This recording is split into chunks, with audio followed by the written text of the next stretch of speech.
Y si esto es lo que dicen los reglamentos, pues también en la práctica pues está claro que se producen de todo, ¿no? Pero desde luego también muchos abusos y también malos tratos a los asilados, ¿no? Tanto en los asilados en el propio hospicio como por parte de algunas nodrizas externas, ¿no? Por ejemplo, el párroco de Villarino negó en ocasiones un documento que pudimos manejar en su momento, ¿no? Negaba el informe favorable a algunas de las nodrizas del pueblo, decía por lo mal que los educan y tratan hasta el extremo que varios se mueren de hambre y llenos de miseria. Y había otras fórmulas también, ¿no? Pues por otro lado, la explotación de los acogidos como mano de obra, o no retribuida, o muy barata, ¿no? En definitiva, pues, una vida cotidiana, unas condiciones de funcionamiento de estos centros que decía un periódico, en adelanto, ¿no? A final del siglo, lejos de considerarse como albergue de la desdicha e hijos del amor, se miran estos lugares como lugares de reclusión y de destierro, ya que no de martirio. Es una situación verdaderamente en este sentido. Los resultados asistenciales. Esta es la vida, diríamos, estas son las condiciones en las que se produce la asistencia a la infancia abandonada durante esta etapa. ¿Cuáles son los resultados asistenciales? Constatables en algo, en primer lugar, en la mortalidad, que ya hemos dicho buenas cosas, o también en hasta qué punto aquellos niños o niñas que conseguían sobrevivir entraban en una dinámica en la cual pues, pudiéramos decir que, utilizando términos de ahora, ¿no? Pudieran entrar en una situación de inserción social. Son las 7:30, creo que estoy demasiado despacio. Bueno, vamos a resumir un poco lo que tenía previsto indicar. Primero, esta pobreza de medios y las condiciones a las que he hecho referencia se reflejan evidentemente en unas aterradoras tasas de mortalidad, que aunque me temo que no lo podéis poder ver desde ahí, pues ahí aparecen reflejadas, ¿no? Unos cuadros que indican que efectivamente la mortalidad siguió teniendo en esta etapa unas dimensiones estremecedoras. Los datos, los más importantes, son que en el último cuarto del siglo XIX la mortalidad en las casas de expósitos de Salamanca, la media, entre las tres, estuvo entre un 433 y un 676 por mil. Pues si queremos resumir mucho, pues pongamos como en torno a un 500 por mil. Es decir, una situación en la cual aún la mitad de los niños que ingresaban estaban abocados a morir casi inmediatamente. Por supuesto que estas cifras tienen que atribuirse en parte a las circunstancias en las que se producía el abandono, ¿no? Que lógicamente evidentemente favorecía la mortalidad, ¿no? Pues a veces la violencia que debió ejercerse sobre el feto para evitar su nacimiento, sin duda eso sucedió a veces, la deficiente o nula atención en el parto, que decía que nacieran con tan grandes problemas médicos, la indefensión inmunológica del recién nacido, muchas veces en unas condiciones tan problemáticas, a veces también la comprobación de algún tipo de tara que es la que puede llevar en ocasiones al abandono, es decir, que quien nace pues aparece con algún tipo de defecto que la madre o los padres le llevan a abandonarlos. Pero a estos problemas, que sin duda son problemas reales, se añadieron también otros derivados de los sistemas de acogida de los expósitos que hemos ido viendo, ¿no? Y que tienen que ver con el mal funcionamiento del sistema que se había configurado, ¿no? Aunque no puedo detenerme a ello. Aquí además hay una serie de referencias sobre cuáles son los momentos, las fases en las cuales se producen las defunciones, también referencias a qué épocas del año son en las cuales mueren más los expósitos. En general, el dato lo que indica es que es en verano y después del verano, cuando se produce una mayor mortalidad, sin duda también pues, la influencia de las enfermedades infecciosas como causa mayoritaria de la muerte.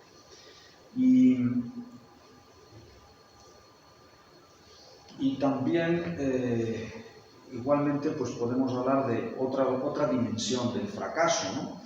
Del fracaso asistencial del modelo. Y es hasta qué punto el modelo permite que aquellos que sobreviven puedan efectivamente integrarse con cierta normalidad en la vida social, ¿no? Bueno, pues los datos al respecto también son bastante negativos, ¿no? De forma que diríamos que hay una adscripción a la categoría de hospiciano que no cambia, que acompaña a las personas que han pasado por esa experiencia, que no dejan, en ningún momento no dejan de serlo, por supuesto no dejan de serlo, sino además, digamos, tampoco dejan de parecerlo, ni digamos, existen posibilidades reales de superar de algún modo esa experiencia. Primero porque es lo que los datos que figuran aquí en este cuadro, que las posibilidades de que fueran recuperados por sus familiares o adoptados por otras personas eran muy reducidas. Estos datos lo que indican es que esos promedios se movían normalmente en torno al 7% de los que ingresaban, es decir, los que eran recuperados por sus padres, su madre menos. Y que la proporción también de los prohijados, es decir, los expósitos que otras personas adoptaban, pues es ínfimo, muy pequeña, 1,7, 1,6, 0,4, es decir, son casos muy raros en los cuales tenía lugar la adopción. Por lo tanto, muy pocos iban a salir de esa condición, comillas, de hospiciano en la cual habían caído.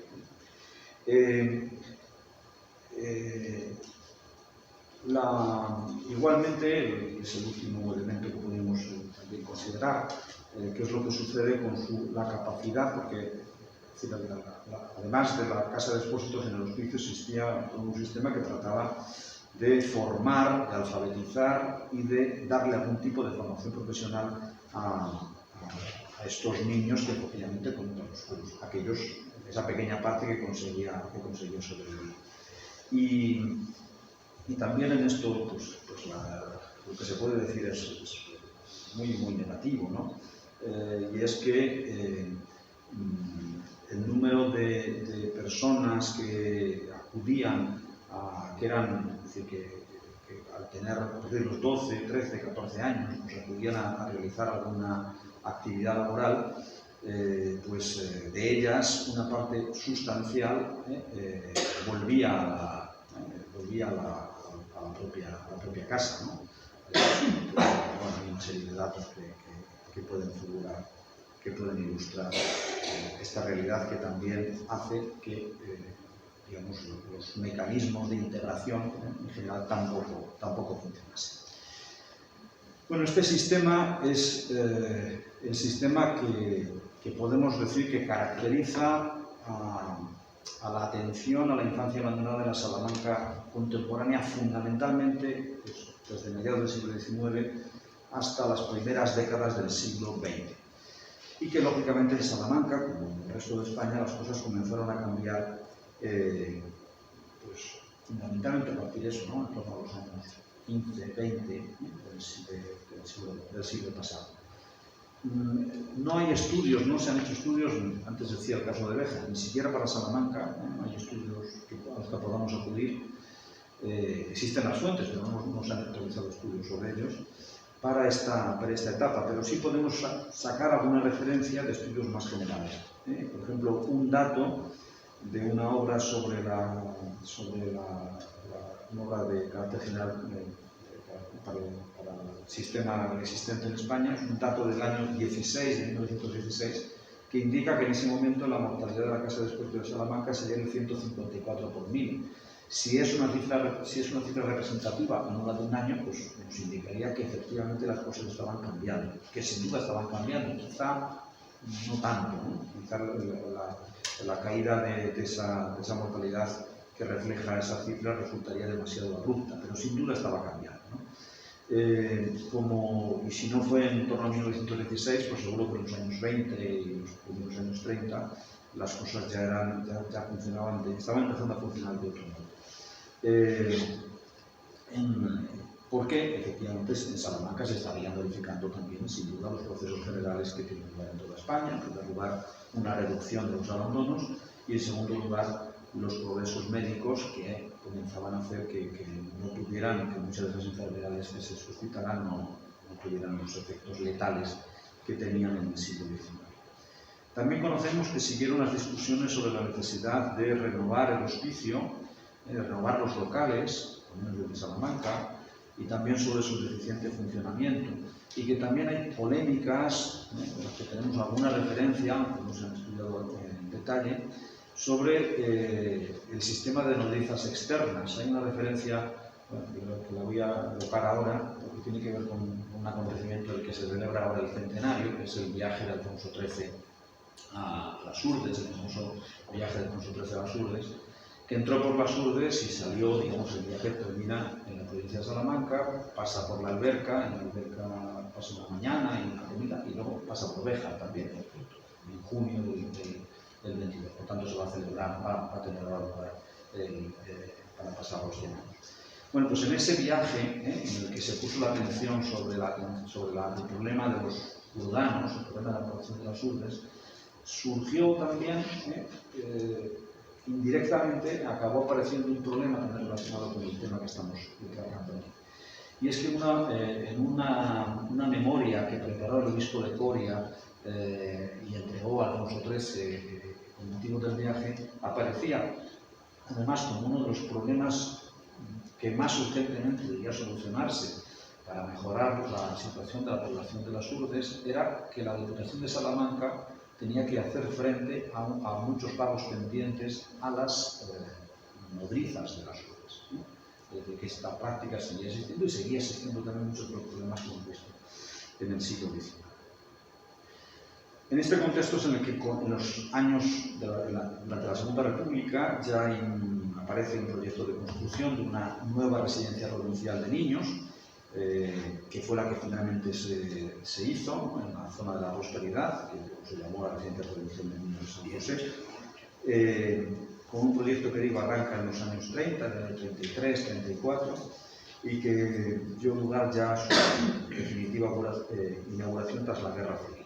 Ese fue el momento. En el año 41 se vende el edificio que hemos visto, ¿no?, del hospicio, que lo había sido durante 2 siglos, se vende a la Hermandad de Sacerdotes Operarios Diocesanos en ese año, y luego no sé en qué momento se crea el colegio en este lugar. Y la Diputación abandona ese edificio en 1943. A esta residencia provincial de niños de San José se van trasladando niños, durante algún tiempo tiene un tamaño suficiente, y hasta el final de los años 50 están repartidos los niños del hospicio, ¿no?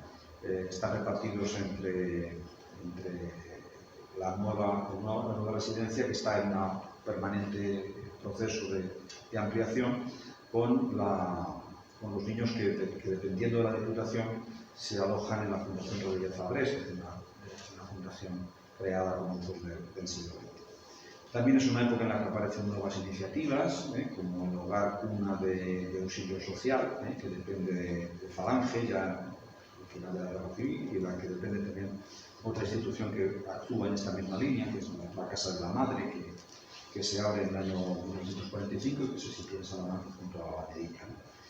Y, en fin, andando el tiempo, lo que se va a producir después es la reorganización de los servicios sociales, en una situación en la que, como decíamos antes, andando el tiempo, el problema se diluye, porque desaparece casi por completo el problema del abandono, porque la demanda de adopciones se puede superar a la oferta, y por tanto este mundo tan cruel, tan brutal, que durante siglos había venido funcionando y que por otra parte no es de ayer, pero sí es de antes de ayer, pues tiende ya a desaparecer y a diluirse. También hay también se van imponiendo nuevos criterios, nuevos métodos de atención a los problemas sociales, y en este caso se evita la reclusión, que era la idea sobre la que se asentaba todo esto que hemos venido analizando en torno al hospicio, ¿no? La idea de la reclusión, y frente a la reclusión pues aparecen otras, la desconcentración, la integración en familias, lo que lleva al propio cierre del hospicio provincial en los años 80 durante la democracia, y que nos conocemos en una situación, bueno, la fotografía es de la residencia provincial de niños y que nos situamos, por tanto, en un tiempo en el cual podemos hablar de esta cuestión como una época, como una cuestión del pasado, pero que sin duda tiene la capacidad de conocernos y la capacidad de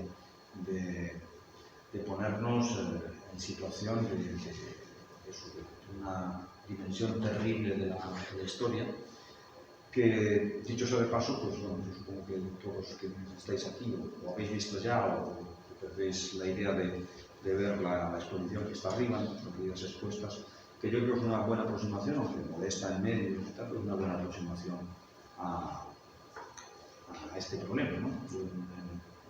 Cuando la vi en Salamanca, a la salida de la visita, había muchas personas que se veían realmente acongojadas, ¿no? Por lo que esto implica, porque es verdad que nos golpea a la sensibilidad, a nuestra sensibilidad de manera muy terrible. Así que muchas gracias, disculpadme que me he extendido más de lo que quería. He tenido el problema de que he estado viendo aquí en el ordenador los minutos, y durante un rato creía que ese 1.34 significaba que estábamos en el minuto 34 de las 7, y no, estamos en el minuto 42 o 43.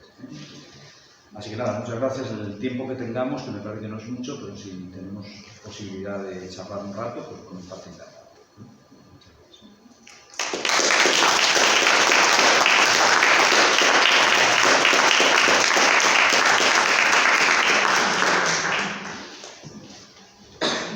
Mariano, no sé si me he enterado bien de la educación, ¿qué posibilidades de educación tenían estos niños? Bueno, era una de las partes que quería haber afrontado o haber hablado, porque no me ha dado tiempo, ¿no? Tenían unas escuelas, dentro del hospicio, había un sistema que, bueno, pues había una escuela que buscaba fundamentalmente la alfabetización, que aprendieran las primeras letras, y luego a continuación había una serie de talleres que trataban de enseñar algunos oficios, ¿no? Claro, el objetivo era, yo no sé exactamente, ¿no? Yo creo que no hay estudios que, por ejemplo, nos indiquen con claridad hasta qué punto el objetivo de la alfabetización se consiguió. Yo creo que probablemente bastante, ¿no? Y en cuanto a la, comillas, modesta formación profesional que se trataba de ofrecer, pues claro, ahí el elemento clave que podemos decir es hasta qué punto se producía esa, digamos, integración en la sociedad y no retorno. Y aunque tampoco lo conocemos muy bien, todo hace indicar que no funcionaba mucho. Por supuesto, según las épocas, en la exposición Vidas Expuestas hay un vídeo que yo supongo que se podrá ver aquí también, ¿no? Sí. Bueno, y si no lo tenéis en YouTube también, pues un vídeo que grabamos el verano pasado, que es una conversación con un hospiciano, ¿no? Con Martín Cilleros, que es una persona de la Alberca. En este caso no es un niño abandonado, no es un niño expósito en el sentido de que fuera abandonado por su madre, sino que él vivía con sus padres en la Alberca, eran tres o cuatro hermanos. Su padre murió muy joven y dejó una viuda con 3 o 4 hijos, no recuerdo exactamente, pero en unas condiciones muy difíciles. Entonces lo que hizo la madre fue desplazarse a Salamanca desde la Alberca.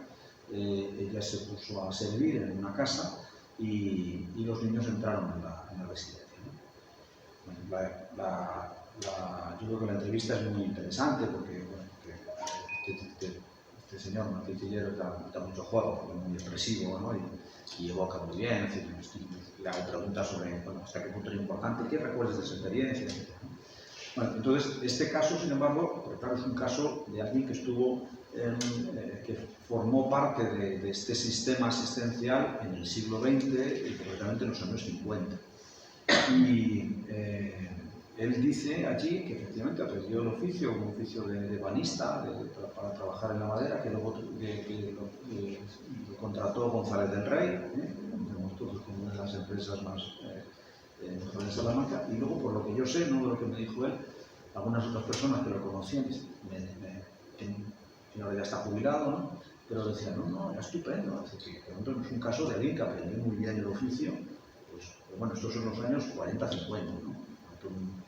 En el 19, pues yo en lo que trabajé en su momento, yo no encontré prácticamente ningún caso de estos, que en otras ocasiones sí hay, claro, por supuesto, casos siempre para todo, ¿no? Pero la impresión que yo obtenía de las fuentes era que eso funcionaba mal. Sí. Una pregunta, hasta si en el 19, principio del 20, si llegaban al nacer, sobrevivían, ¿vale?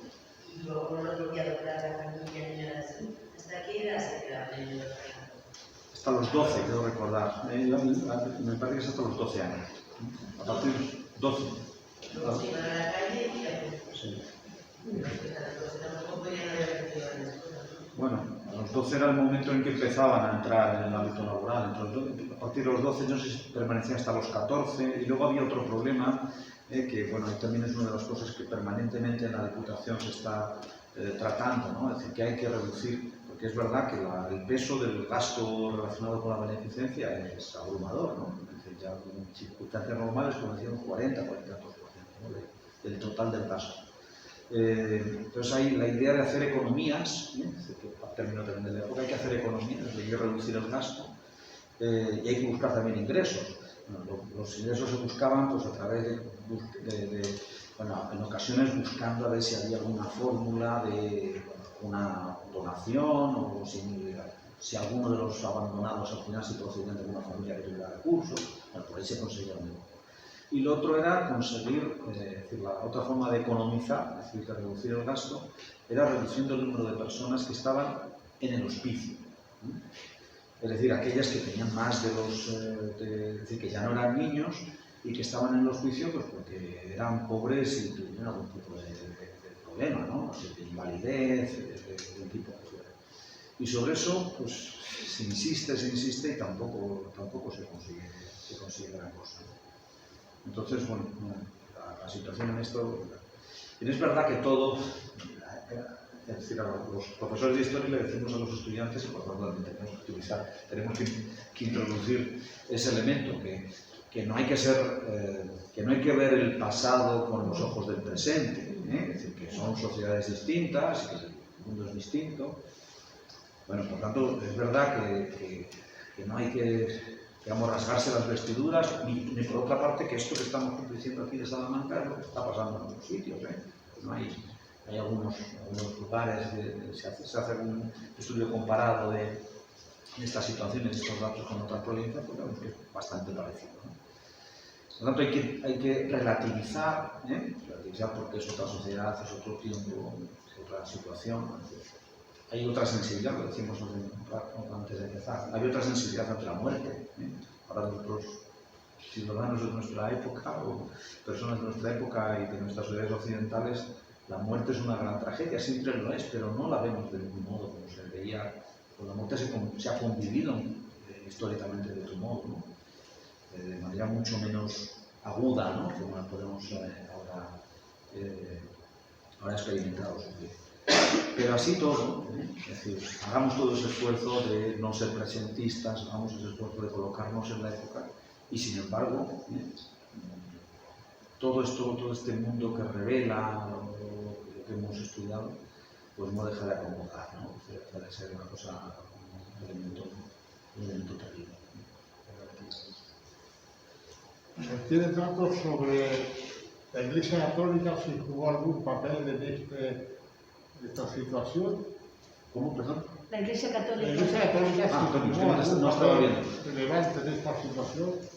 ¿En qué sentido?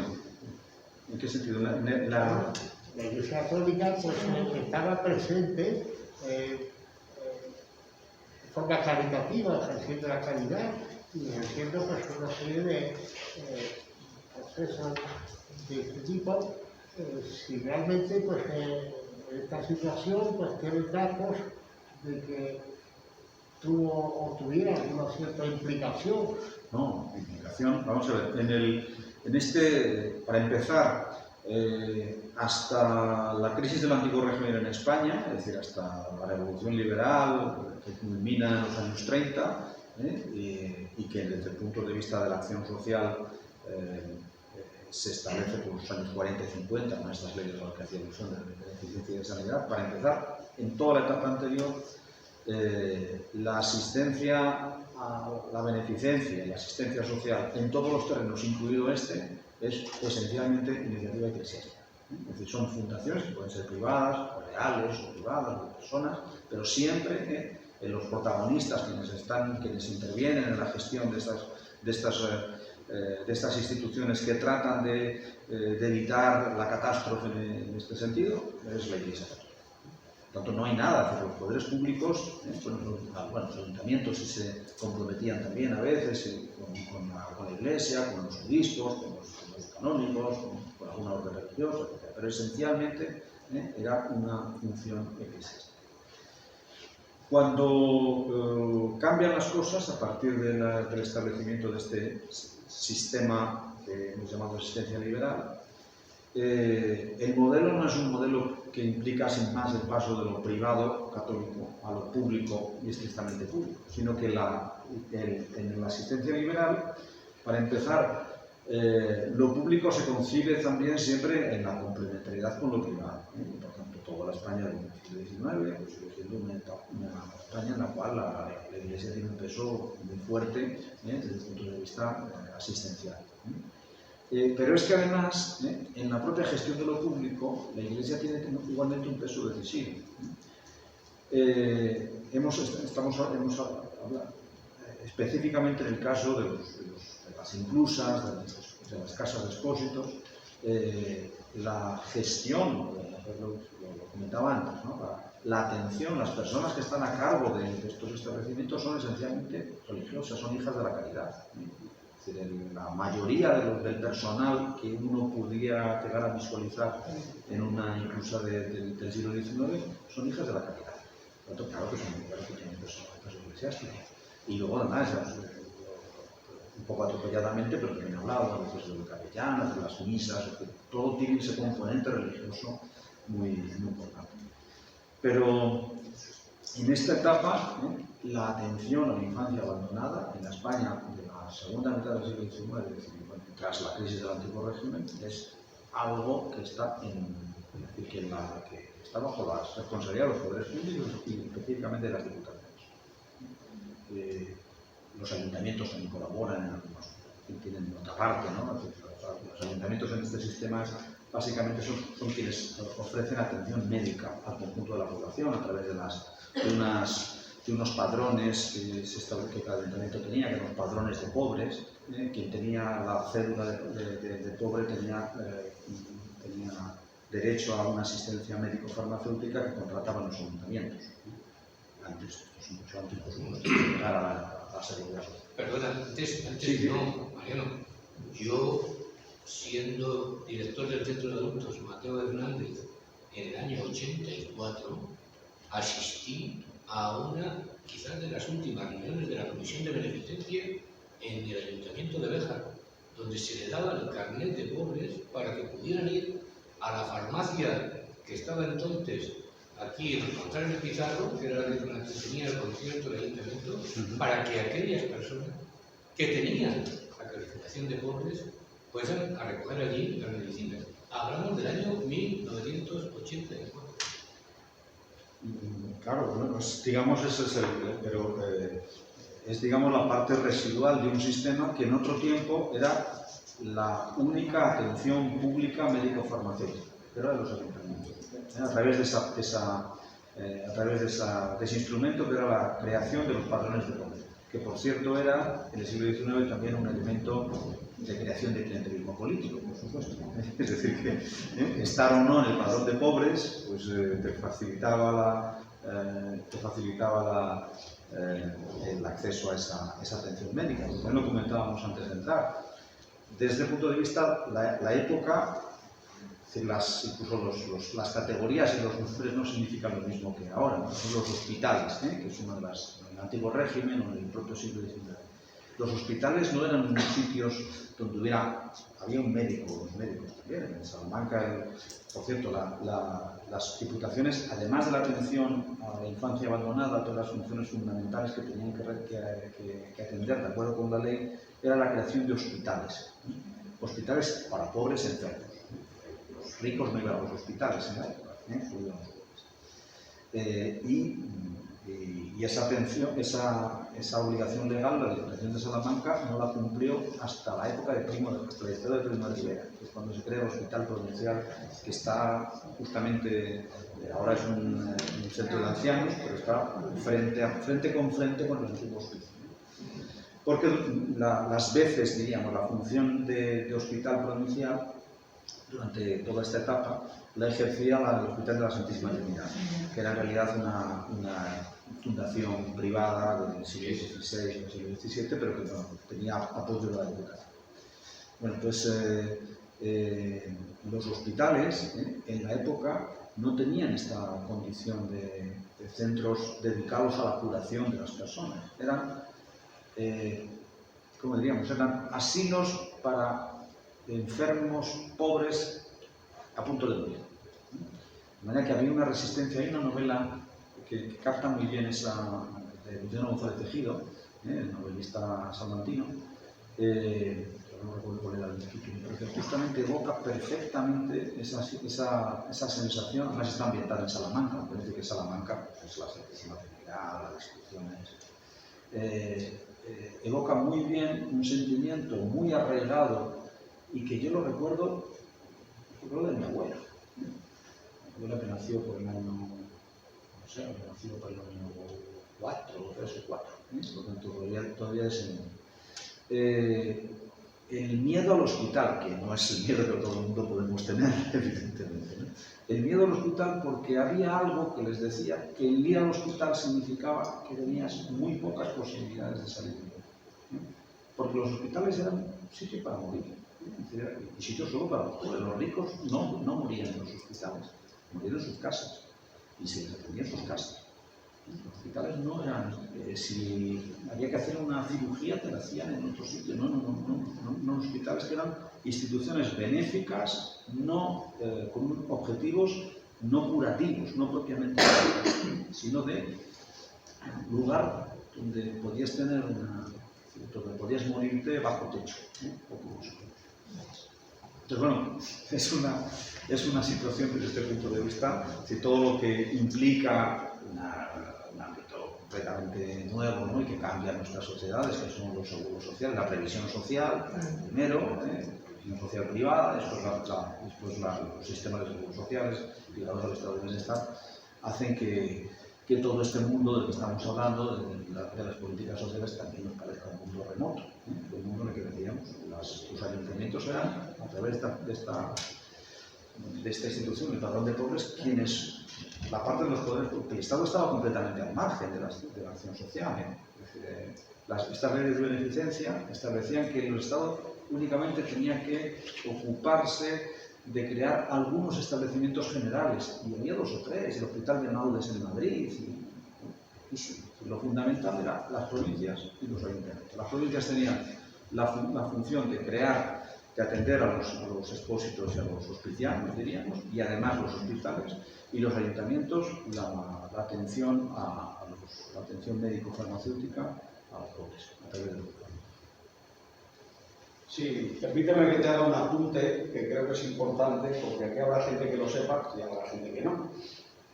En la Segunda República se da un impulso importante a todo este tema del que tú estás hablando. Y prueba de ello es que, fruto de una colaboración entre el Ayuntamiento de Béjar y la Diputación de Salamanca, coordinado por el entonces diputado provincial, se consigue que se haga una carretera desde el Castañar a Llano Alto, y en Llano Alto se cree un centro como residencia de verano para los niños de Salamanca del Hospicio.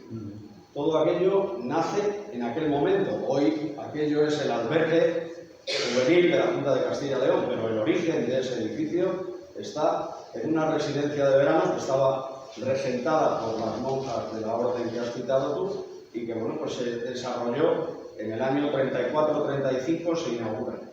Sí, se va a publicar ahora, se está imprimiendo ya y se va a presentar el mes que viene una historia de la Diputación de Salamanca que he coordinado y bueno, hay una primera parte en la que se hace una historia por etapas cronológicas de la historia política y un capítulo correspondiente a la Diputación de Salamanca durante la Segunda República, donde se refleja precisamente eso, y luego hay la segunda parte de la obra que está dedicada al análisis monográfico de los grandes los campos de actuación fundamentales de la Diputación histórica. Es decir, por ejemplo, la beneficencia, las obras públicas, caminos, la educación, el estudio de el capítulo sobre el estudio de los presupuestos, una primera parte cronológica y la otra parte temática. Y efectivamente eso es.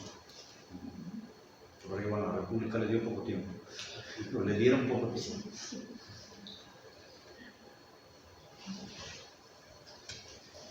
Pues nada, muchas gracias. Muchas gracias, Mariano.